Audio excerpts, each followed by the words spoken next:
think one of the best memories I have is we adopted both of our kids. And they're now, I don't even want to think, 42, 41. So do you want to adopt? And I said yes.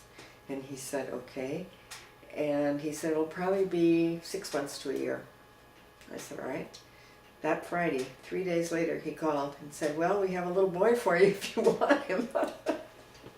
So we went to Dominican and picked him up, and it was really exciting.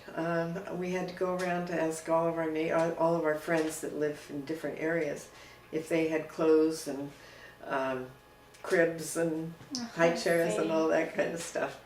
And then a year and a half later, we adopted our daughter, and that was much harder. She was out of San Francisco, and there were social workers that wanted to check and make sure that we were acceptable parents.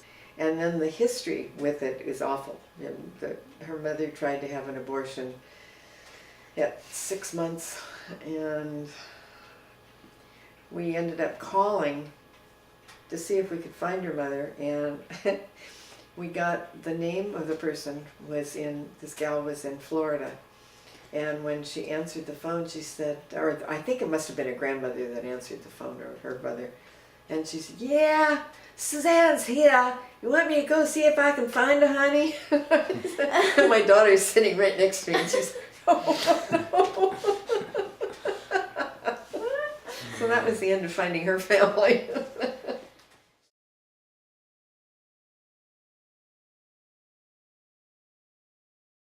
We weren't supposed to know who they were, but there was a name tag on the crib at the hospital.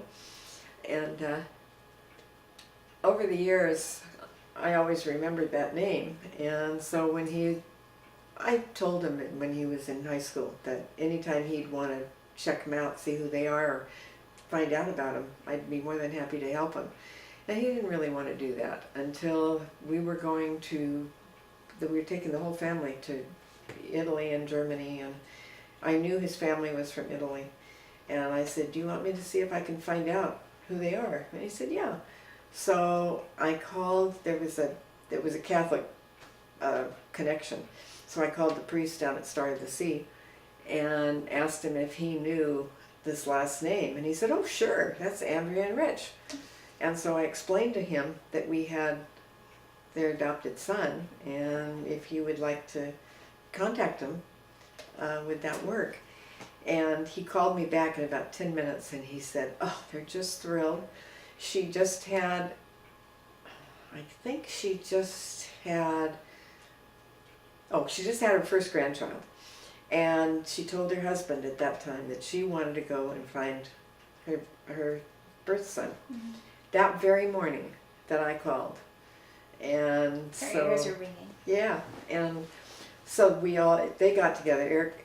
Eric was in AA, and he contacted a sponsor, and they went together to meet her, because it's not good if you try and do it by yourself in case it's not a good match. Of course. Etc. So they did, and then the next weekend we went to he played baseball, and we went to a baseball game and met them all, and he's got a million cousins and aunts and uncles, and my husband and I don't have any family. We're both only children, and so it really works well for him.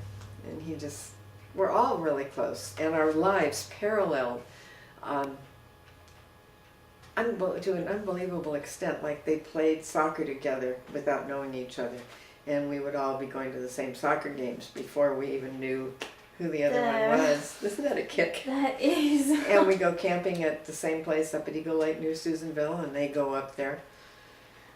So it's really neat. Now, the same thing didn't happen with our daughter.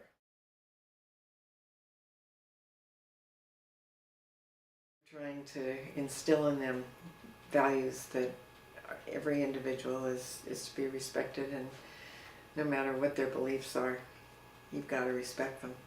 And if the parents aren't saying that same thing, then you're pretty well lost as a teacher. But we don't have too much of that around here. We get bullying, but nothing like they do in the inner city schools. That's where it's really hard. Oh, my son was I don't know how I explain it. He's so different now that it's hard to imagine. But when he was 7 or 8, he would escape from school, and if the teacher caught him, he'd bite him. So I had a wonderful time raising kids, but they both turned out beautifully. So I guess I did something right. But yeah, that was one of the constant themes that both my husband and I, because he's a teacher also, would stress with the kids.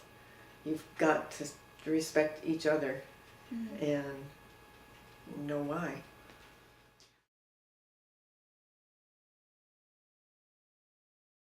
You weave it into the curriculum, and now it's almost impossible for teachers to do that because of the requirements from No Child Left Behind. It's just awful. And you used to be able to do experiments and bring out, like with your astronomy, bring out things that the kids would really enjoy, but it would also be teaching more than just the curriculum. And we did all kinds of games that taught young kids how to interact with each other and how justice, really getting into the whole idea of justice and what it means, but on a child's level.